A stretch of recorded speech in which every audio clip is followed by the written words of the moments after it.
కల్కి దైవ అవతారం అని అనుకున్నారు. కల్కి తన రాజ్యానికి వచ్చాడు అని శంబాల రాజుకు తెలిసింది. కల్కి తన సోదరులతో కలిసి శంబాల రాజుని కలవడానికి వెళ్తాడు. ఆ రాజు పేరు విషకాయకుడు. కల్కి సోదరుణ్ణి చూసిన తర్వాత విషకాయ ఊరికి దేవతలను దగ్గరగా చూసినట్టు అనుభూతి కలిగింది.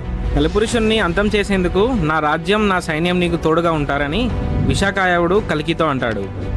ఈ కథ ఇలా జరుగుతూ ఉండగా సింహాల అనే రాజ్యంలో లక్ష్మీదేవి శ్రీ మహావిష్ణువు కోసం ఎదురు చూస్తూ ఉంటుంది. సింహాల అనే రాజ్యానికి రాజు బృహద్రథుడు. ఆయన కూతురు పేరు పద్మావతి దేవి. ఈ పద్మావతి దేవి మన లక్ష్మీదేవి.